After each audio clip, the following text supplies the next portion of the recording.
ये अपनी आंखों में इतना प्यार क्यों ला रहा है तो दुश्मन की बेटी। इश्क तो ऐसे ही किया जाता है। तेरे इश्क ने मस्त किया, तेरे इश्क ने मस्त किया। अगर हथेली पे मौत धर देंगे तो वो भी सर आंखों। तुम्हें अगवा किसने किया था?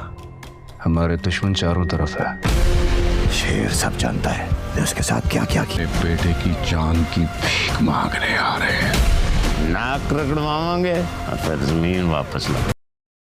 दूसरों के लाए हुए तूफान में सरवाइव किया है मैंने, अब औरों की बारी है। शेर जब फजर से शादी करेगा, ये फैसला होते ही बदर जमान को मालूम हो जाएगा कि क्या खिचड़ी पकती रही है। फजर शेर जमान का एतमाद हासिल करके, उससे मोहब्बत करके, सबके सामने सेहतियाब करके ला खड़ी हुई है। जब शेर से इसके बारे में मालूम करने की कोशिश करेंगे तो शेर इधर उधर की बात करेगा।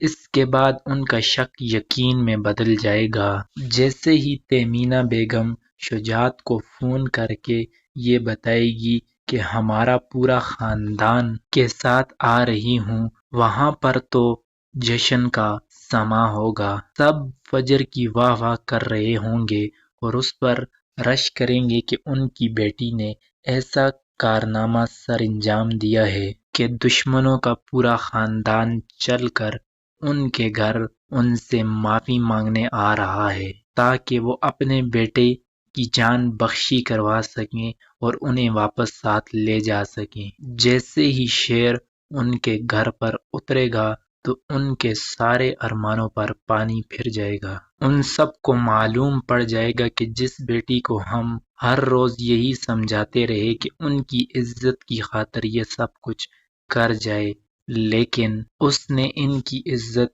बखेर कर रख दी। ये पहली बार नहीं हुआ, इससे पहले भी एक मर्तबा हुआ है।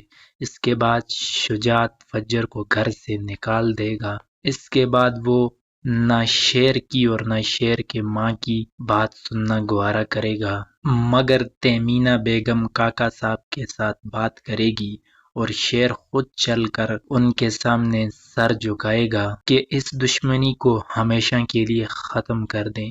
मगर काका साहब इतने गुरूर और तकब्बर में होंगे कि अपनी बेटी की तो कुर्बानी दे सकते हैं, मगर सर कभी भी नीचे नहीं कर सकते। फिर शुजात अपनी बेटी को धक्के मारकर घर से बाहर निकाल देगा और पूरे खानदान के सामने ऐलान कर देगा कि उनकी बेटी फजर आज के बाद उनके लिए मर चुकी है।